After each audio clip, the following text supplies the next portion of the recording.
up, get out right out of your bed, that's your quicksand. Getting rid anxiety and head, you can fix it. Rid of stigmas, all of them you said, we ain't listening. Just remember, try to do your best, you can win this. Maurice Benard, State of Mind. All right, State of Mind. Here we are Sunday once again with someone very special. Listen, I'm tired of hearing about my black dyed hair. And I'm going to say this. I want to say this right now. Just because, you know, I don't know if you guys believe me or not. I want it gray. The powers that be want it black. So there's not a whole lot I could say unless you know, you try to pick your battles. And this, my hair being black is not one of them. So enjoy it. Oh my God! All right, who do I have today? This is another actor who I looked at his credits, and then there's so many that I just gave up because I'm not going to say everything he's done because he's done a ton. But he did 24. Great show. Jane the Virgin. I don't really know about that show, but it says Virgin, so that's why I put it down there because it might be interesting. And but you may know him as well. Let me just tell you who it is first. CARLO ROTA, and the character he plays is CARLO, who is a. Let me tell you why he's interesting. Well, first of all, let me tell you that a lot of people, before I met him, said he's a great guy, he's a great actor, all this stuff. I said, yeah. And then I checked it out, and he's great because he's a bad guy, but he looks like a good guy to me. How you doing, buddy? I'm very well. I'm very, very well. Very happy to be here. And also very happy to be in the company of your extraordinarily luscious dark hair. Hey, if I could shave my head, I'd love to have it shaved. You know, the idea of having a problem because you have, you want gray, they want black. Yeah. Listen, I wake up with a problem every day. I don't have a choice. But but because you have to shave it, you have to. I cut it. Yeah, I don't. But you like it bald, right? Yeah, right at this point, I've sometimes been wigged. Yeah. It's just weird. I mean, one of the nice things about being wigged is that you then feel like a breeze in your hair, which of course I don't. Right. And but yeah, this is a look I've had for God. How long? A long time. Really? Yeah. I don't actually shave it. I have a little micro shave cutter that cuts it really, really, really short. Really? So, yeah, so I don't take a blade to it, but it's really, really short. But how easy is it to just get out of bed and not even... Well, I mean, I'm up and out, right? Yeah. I'm up and out. That's amazing. When I have to prepare myself for a self-tape, it takes me about, on a bad day, it would take me about 60 seconds, right? Obviously, some people in my household, my lovely wife, for example, takes her just a little bit longer till she's ready. But, you know, she has more to do. Yes, I get you. Now, your lovely wife, Yeah. Nazneen Contractor, was sitting somewhere in this room. Yeah. And you said something I think is beautiful. You looked at her and you said, you know, sometimes I looked over, I see my wife, and I'm like, wow, she's beautiful. It's true. I mean, I know sometimes I'm like this. I'm like, right, that's my wife. God, she's but you're beautiful too, Carla. Let's not fool anybody. In certain ways, maybe. In certain ways. So, but yes, and as I think mentioned to you once before, you know, sometimes some people will go, wait, that's your wife? Wait, you married? She married you? That's it. She's beautiful, man. I'm like, yeah, thanks. But like, she's really like, okay, I get it. She's beautiful. All right. So you were born in London, England. I was born in London, yeah, in the UK. How was that? It was great. You know, I was born in Soho in London. At the time, I was born in that little sort of ghetto-y area of London, because that's what it was back then. You were either Jewish, Italian, or a prostitute Really? in that area, yeah. Some might argue that certain members of my family were all three. Right. Yeah, it was a beautiful little enclave of sort of, you know, we were immigrants and very, very, very blue collar. The apartment that we had, my parents had, was on the fourth floor of this building, which is still there. It's 37 Great Pulteney Street. We were on the top floor, and there was no bathroom. Wow. There was one toilet for the whole building. It was, 2 floors down. And eventually, my parents put a bath in the kitchen. Damn. So yeah, which of course left me with the fact that there was no bathroom. That left me with a toilet phobia, and that lasted until I was approximately, I don't know, 53 years old. Wow. Maybe not Yeah, that I late. get it. Yeah. Not that late. But anyway, yeah, it was a very, like, of course, like who knew that we didn't have much, right? It was just, there was a lot of love in the household. When you're young, you don't know, right? No, it's not at all. And on top of that, you know, that area of London, you know, we kids, we used to play on the streets with the other kids. No one knew that we were like in a poor sort of quote unquote situation. My parents were very loving. My dad worked very hard. Brothers and sisters? Yeah, I've got 2 sisters and a younger brother, 2 older sisters and a younger brother. And yeah, it was beautiful in many ways, great memories. It's only then when we moved out, and then when my father's career started to take off, and, you know, he was able to buy a house, and then he started traveling all over he basically worked all over the world, and he brought his family with him. My dad was a chef and would go and open hotels and things. And it's only then that you realize, wow, we didn't have much back So then. where did you guys go? Well, first of all, London, because I don't know anything about London. Isn't that where the Beatles are? Or where are the Beatles? Liverpool. They're Liverpool, yeah. I know. London, you know, what can I tell you? At the time, there was just a lot of Italian immigrants there. And my parents being Italian immigrants. And so, but then we... Have you gone back? Yeah, I've been back many times to London. I mean, you know, eventually all the relatives that we had in England kind of left, or unfortunately, you know, passed away. And you know, there's still a few friends. I don't go back to England that much, to tell you the truth. You know, my mother was, unfortunately, we lost her last year. My mother was in Italy, and I'd go to Italy a lot. We'd go to Italy a lot, family-wise.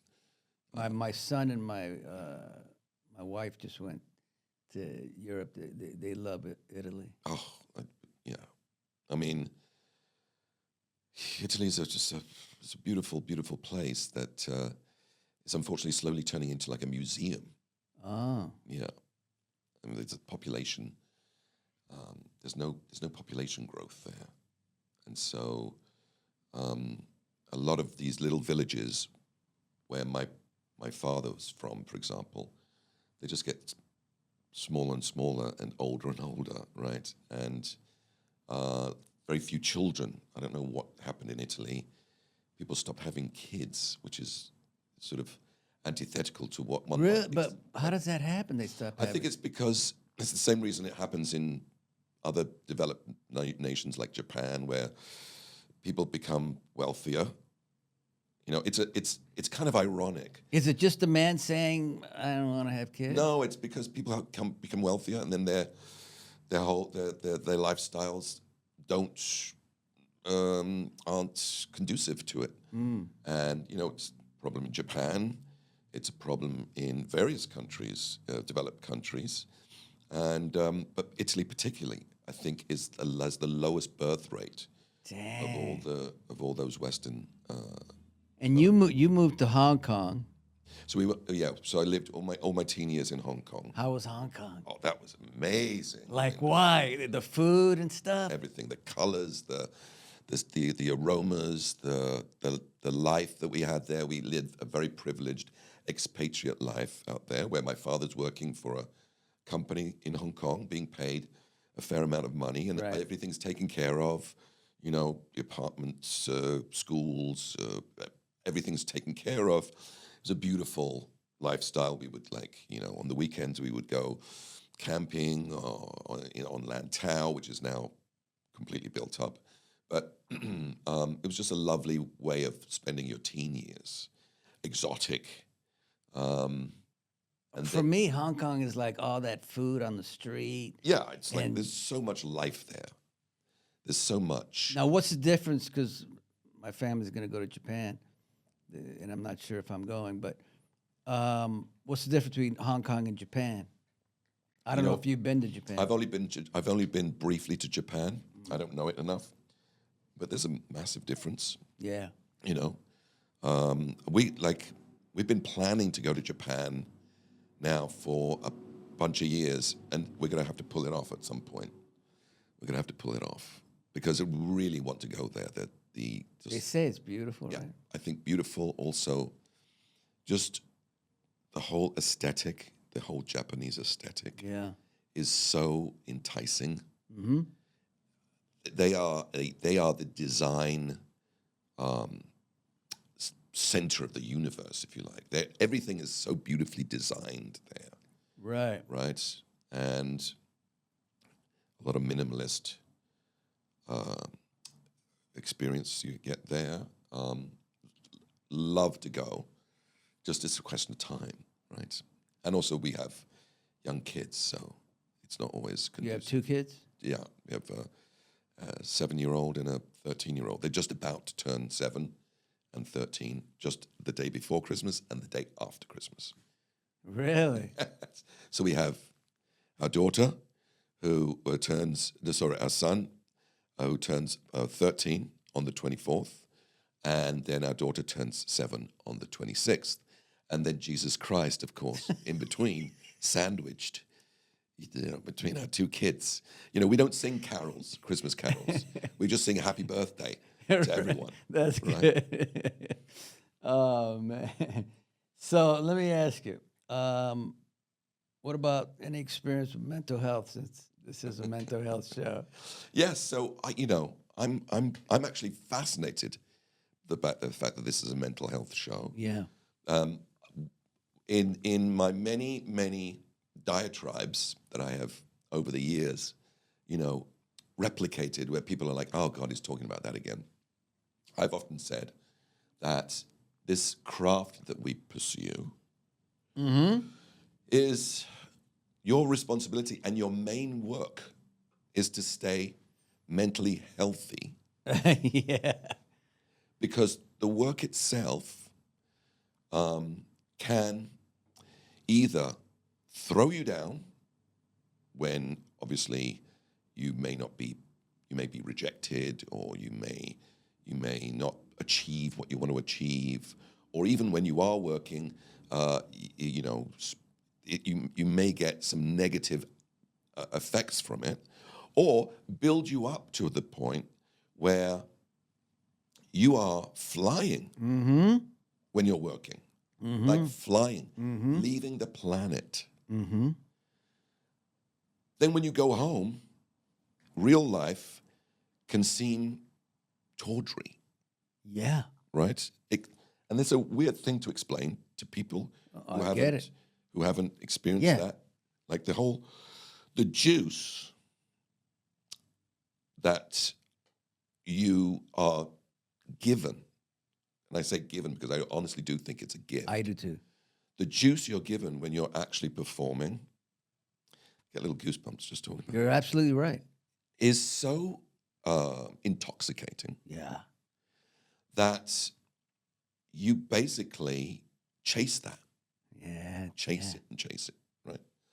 I mean, I remember my very first scene that I did, when I first started acting, I was already 30. My very first lesson was with a LA guy who'd come up to Toronto. I was living in Toronto at the time, Michael Shirtliff. And he had a big class. And so he's, okay, do scenes, 2 people, go off, practice your scene, come back. It was my first time ever performing a scene, right? It was like, I did this scene in front of 68 people, right? It was like, can I swear? You can swear, yeah. It was like a fucking, in Italian we call it a colpo di fulmine, lightning strike, Yeah. right? A lightning strike. I just got so elevated by it that I said to myself, well, this is what I want to do. I got to go to this place. And, you know, I sometimes joke that I've actually been chasing that. Oh, yeah. Chasing that same, you know, same feeling for the last. But you get it in different ways. 33 years. Yeah. Yeah, but but getting back to the notion of mental health, when you are in this business particularly, I mean, I'm sure it happens in other businesses, but I just know this business, that it's your duty to guard your mental health to the point where you can exist as a normal person when you're not working, Yeah. right? And that is a challenge. Yeah. That is a challenge. It's a challenge for many reasons. And a lot of the problem, I think, for me, is ego. Yeah, Okay? ego's big. The ego is what's, it's funny. I don't think I've ever talked about this. One time I had one of those anxiety attacks, panic attack, lasted about a week only, but it was kind of bad, not that bad. But I had a vision when it started happening. I had a vision that said to me, it's your fucking ego. And I went to everything that's happened in my life with mental health. And each thing had to do with ego. And how do you think ego? Well, it's like, I'll give it to you this way. I said to my agent, my ego, he goes, you don't have an ego. I said, here's my problem. I want to be king, and I'm happy to be king, but I don't want anybody else to be king. Oh, okay. That pretty much answers that whole. Right. So a lot of my shit has to do with that. Now, I'm working on it, man. Working on it. And I think the more I work on that, the less anxiety I'll have. Because I started Sonny, the character, and they came to me a year into it saying, can we make Sonny bipolar? Oh. And I'm like, yeah, I'm a method actor. I'm going to be, I'm already bipolar. I'm going to be bipolar. It's all good. Well, now I'm 61 years old. And having played that for 31 years, great for acting. Right. But my life is suffering, Right. Right. And there you go. And that's the, That's what we were talking about earlier. Right. Where you could have, you can use the chaos as an actor and the chaos inside your mind. Yes. And it works because the camera loves that shit. Yes. But in life, you better figure out how to fix that. Otherwise, you're going to end up with like I have. Right. Well, and I think that's the challenge. That is the challenge. That is the challenge, to try and find ways of whatever it takes. I mean, obviously, sometimes you can't do it by yourself. Sometimes you need professional help. Of course. Right. I was just at my therapist right now. I got to talk to Carlo. This guy's, But I find that certain things I do really do help me just achieve like a goal, like a short goal, like, so I like to cook, for example, Oh yeah, you're a great cook. right? I love to Yeah. to cook, and I feel like that actually That is good. helps. Yeah. That helps because there's a beginning, middle, and end to it. You're doing something productive. You're doing something creative, and at the end, there's a look. Look what we have, and people enjoy it, right? Yeah. That can sometimes help. You know, That is great. family members, of course, absolutely help. You know, Yeah. as you know, my wife and I, we're both in business, and so we often have to talk each other off the ledge. She normally is the one talking me off the ledge. But you seem so cool. Yeah, but I do have those times where I'm like, what the hell am I doing with my life? What's going on? Really? I'm just wasting my life, right? Yeah. It's just, as we were saying earlier, I just feel like, I'm sure it happens in other industries, but in our industry, because of the nature of it, you are so filled with vivacity, Yeah, with yeah. life. Sometimes, Yeah. it's too big. Yeah. It's too much. Yes. Right? Yeah, It yeah, yeah. spills out. Yeah. Yeah. And it feels great. Yeah. So that when that is not there, you're just left in a dark, dismal hole I know. that seems impossible to get out of. And you need someone, Yeah. at least I definitely need someone, to just calmly say to me, you think this is the end of the road? It's not the end of the road. This is like just a phase. Yeah. Yeah. Right? And you know what's funny with what you're saying, Carlo? I wrote a speech for this mental health thing, and at the end of it, I said the reason I'm doing this, and I wrote my book and stuff, is because there's so many people around the world who don't have anybody. Right. I mean, you've had your wife, I've had my whole family, my wife. Yeah. Can you imagine those people who don't have anyone? I know. They need something, Yeah. whether it be this that they can watch and go, well, if Sonny, or how they think, has gone through this, then it's normal for me. Yes, absolutely. Because when I went through my stuff when I was 21, we didn't have YouTube. We didn't have social media. You're right. So I'm going, what is going on with me? Please tell me. Nobody could tell me for a while. If I had YouTube and this guy's gone through the same thing, and I already know. Well, you know, Oh, my I think God. that as a society, we are not necessarily heading in the right direction because there's already, like, we're isolating ourselves more and more. Yeah. We're not having those temple experiences that we are actually, I think, prone to. Yes. And those temple experiences can be a bunch of things. They're not just a temple as in going to church or going to I a understand. temple. I'm talking about just going shopping, for example, Yeah. and brushing up against other people, speaking to other people. Yeah. You know, Yeah. like people are like, we'll just order that. Yeah. It'll arrive. Exactly. Right. Exactly. And so we're isolating ourselves more and more. And I think that that's a problem for some people. Earlier, you were mentioning that in a particular incident that happened not that long ago, you were involved with prayer, Yes. right? Yes. That's another thing that seems to have just left us, you know.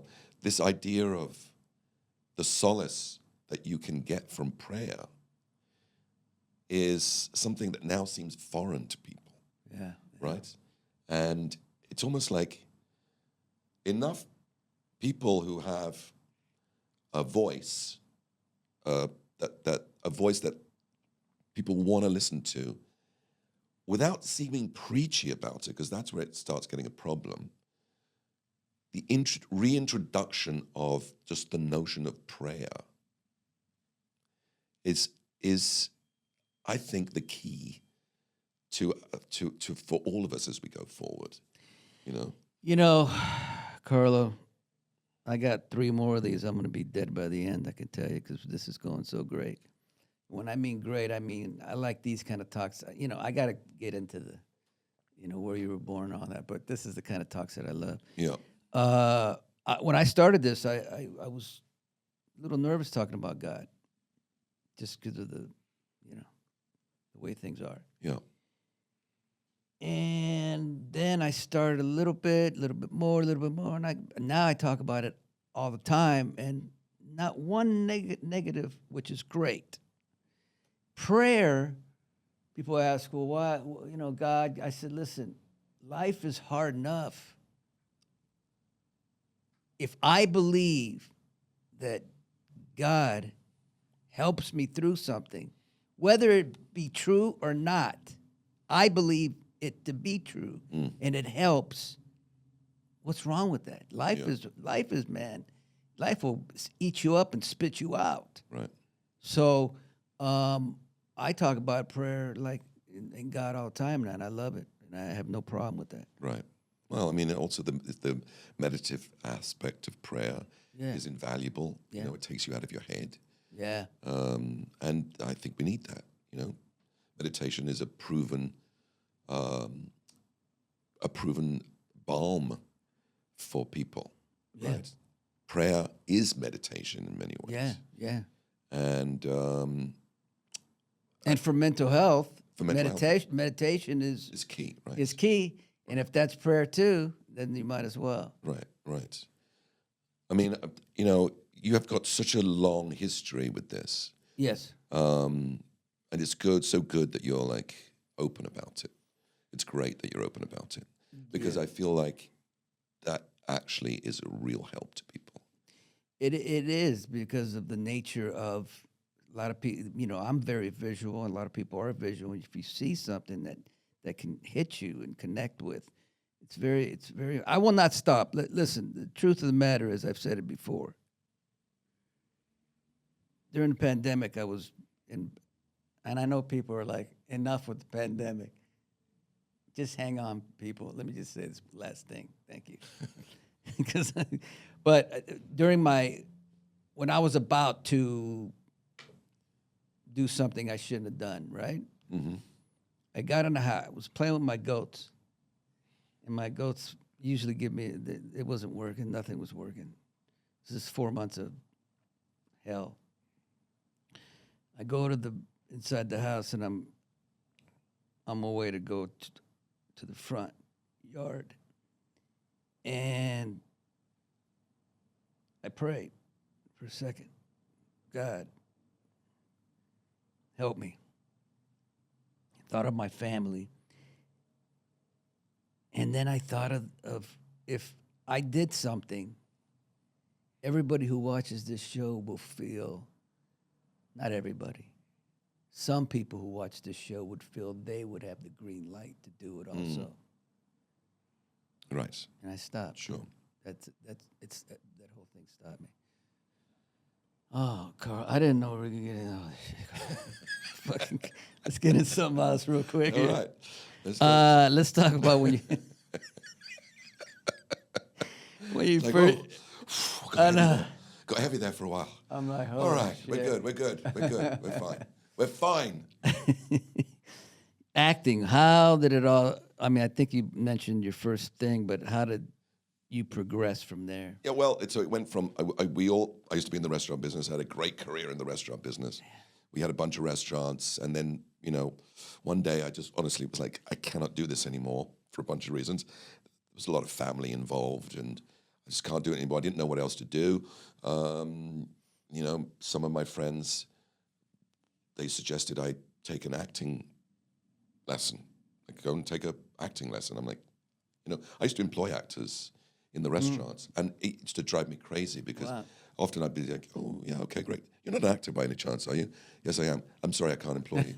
Because, you employ actors. And then they get a job? They get a job, and they're gone. They're you don't even get any notice, right? And now I understand it, but at the time I was like, God. Anyway, take an acting lesson. Oh, all right. Anyway, so that thing happened with Michael Shurtleff in that big class where I was struck by lightning, and then I just, it's one of those things where how do I progress? What do I do? There was no I didn't belong to an infrastructure. I didn't belong to a school, you know, or an acting. But you were troupe. doing well in food, right? And being Yes, that was all good. wow. That was all good. But it was when I started as an actor. Oh, you There was nothing. I didn't know how to progress. Right. There was no ladder to climb. I didn't know what to do. So I would just, you know, you just figure it out. You know, you get an agent. You go to a couple of auditions. Yeah. And then, you know, a lot of this work is about luck. Yeah. A lot of it is about luck. And I got lucky. You know, I was like an unusual person in Toronto, where there was a lot of American production Yeah. at that time. Yeah. And I would always be cast as like the unusual guy, the guy from out of town, you know. And of course, this whole notion of, you know, not having any hair on your head and having a beard means that you must be evil, Yeah, of course. Of right? course. You have to be evil. Of course. For heaven's sakes, you've got no hair. What does no hair have to do? I'm evil. And like, and so from the start, I played a lot of bad guys, but from the start, I made a decision that, okay, this seems to be a thing now. Me playing these bad guys, I want to play them. I will never play a bad guy. Yeah, of course. No bad person gets up in the morning and goes, No. I'm a bad guy. No, not at all. Right? Not at all. They get up and they go, I'm just a guy. Yeah. And so the more charming and approachable, That's what I like. Yeah. you know, I think that it's better, you know, Yeah. then you actually do achieve something. Yeah. Right? Yeah. But you know, just progressed from there. I started working on different American shows. You know, sometimes just be an episode, sometimes it'd be heavily recurring. I did a lot of work on a show called Nikita. Oh, Nikita. Yeah, and Nikita was the connection with 24 because the showrunner for that show, Joel, he was the original showrunner on 24, and so when I eventually got my U.S. papers and was able to come to work in Los Angeles, I just called Joel and it's like, "Hey Joel, how's it going?" It's like, "Fine." You know, it's like, "Why are you calling me?" I'm like, "Well, I'm in Los Angeles." It's like, "Oh, okay, great. Let's write you into the show." And I told my friend who I was staying with at the time, I was sleeping on his couch, I said, "Yeah, I've spoken to Joel and they're going to write me into the show." And my friend's like, "You spoke to someone and they're going to write you into 24? Yeah, okay. This is LA. It just doesn't happen that way." And then, you know, like literally the next second, the phone rang and it was Joel saying, "Oh, yeah, we'll." Wow. And so that was a beautiful way to be introduced to Los Angeles. Yes. Very lucky, Very. Yeah. right? Yeah. Super lucky. Yeah. And you know, and then you work. Sometimes you don't work, and GH. How you liking that? I fucking love it. Yes. God, For I sure. love it.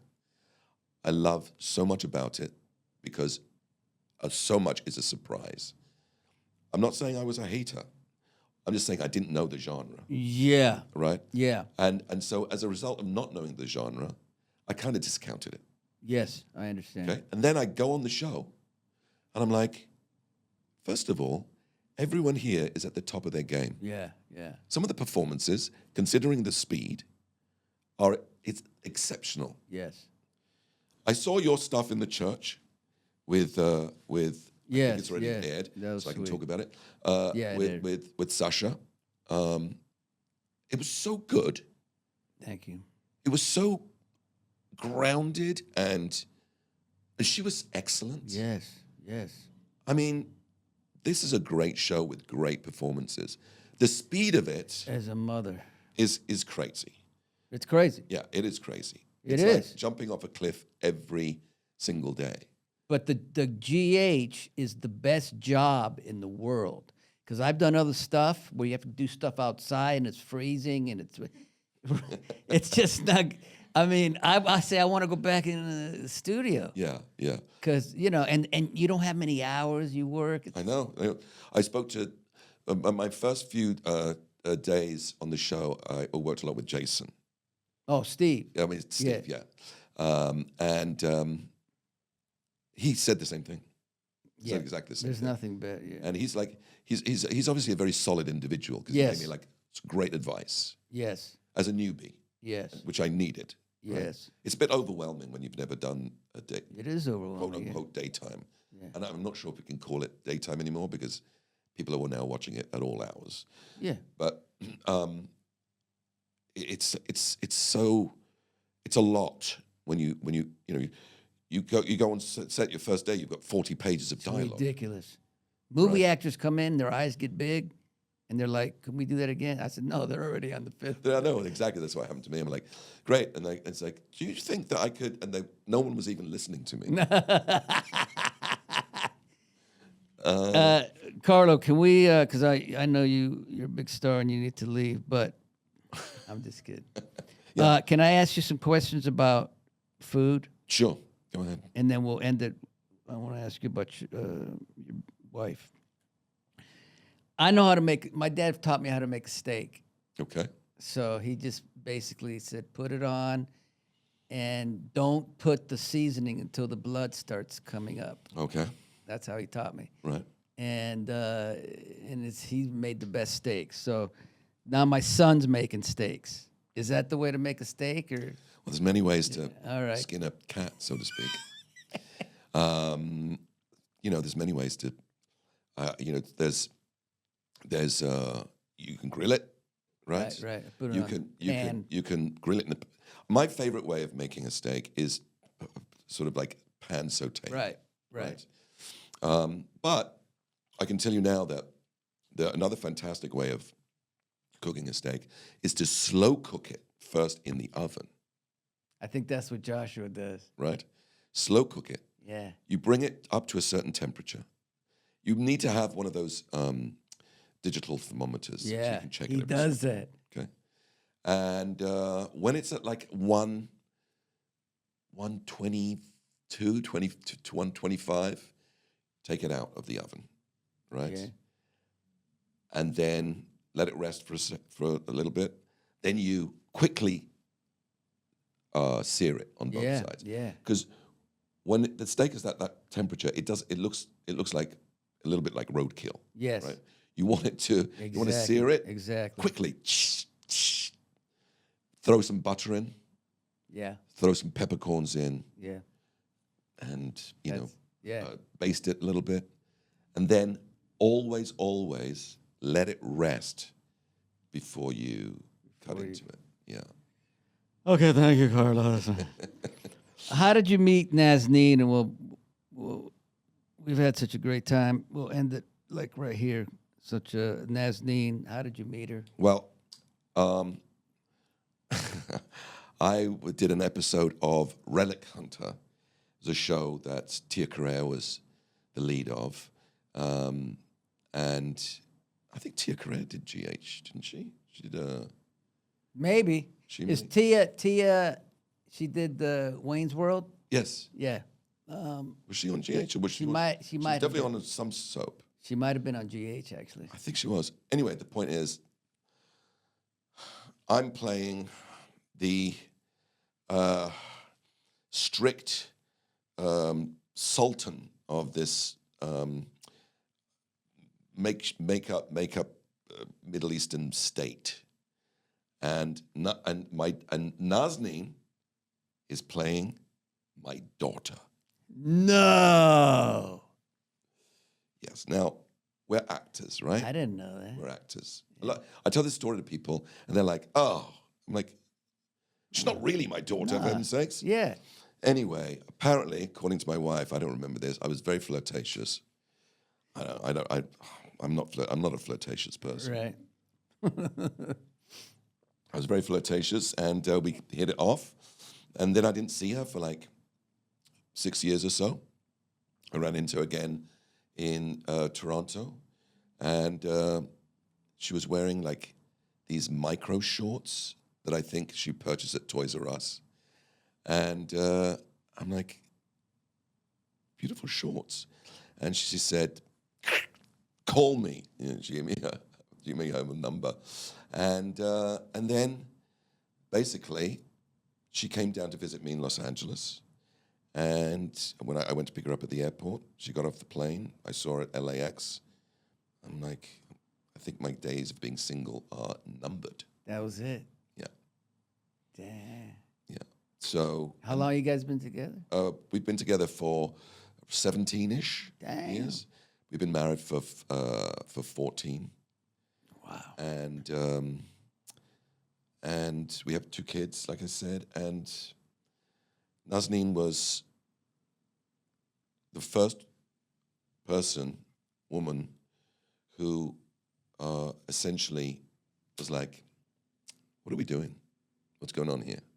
Because before Nazneen, I was a serial dater, right? I mean, I would be with women for a couple of years, 3 years, whatever. And Nazneen was like, what are we doing? What's happening?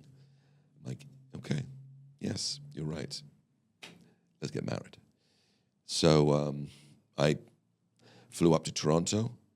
I asked her dad permission. Good for you. To marry her.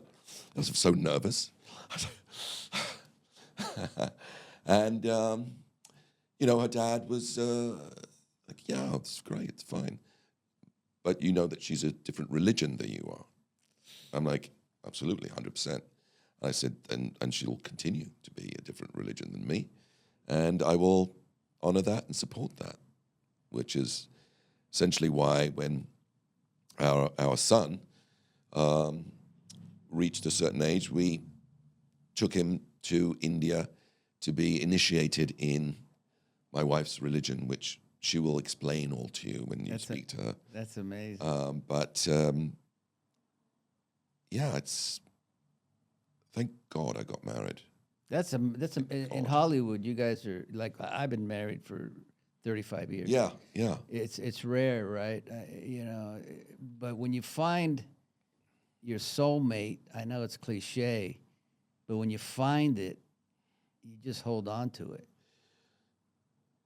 There's also, without getting back into the heavy mental health issue again, I think there's also a mental health aspect to this business of not being able to stick it out. Yeah. Right? Yeah.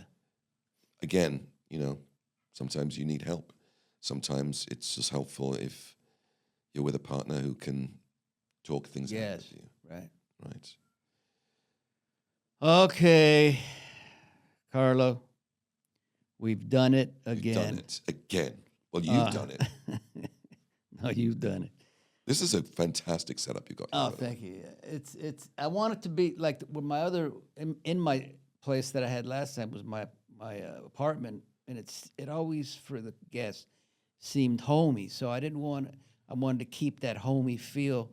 So we're not like, like in an interview type of thing. It's just a conversation at home. So my wife obviously did it up, and she knows what she's doing. All right, so can I just say one thing about Carlo?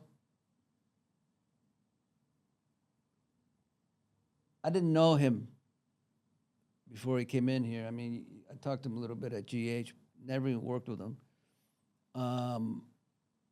But he came in here guns blazing, and I loved it. Talked about mental health, talked about everything. He's just the kind of guest that makes me excited to keep doing this show.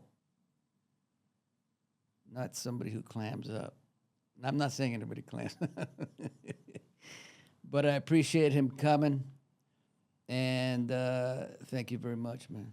Thank you. Thanks for inviting me. State of mind. Bye-bye.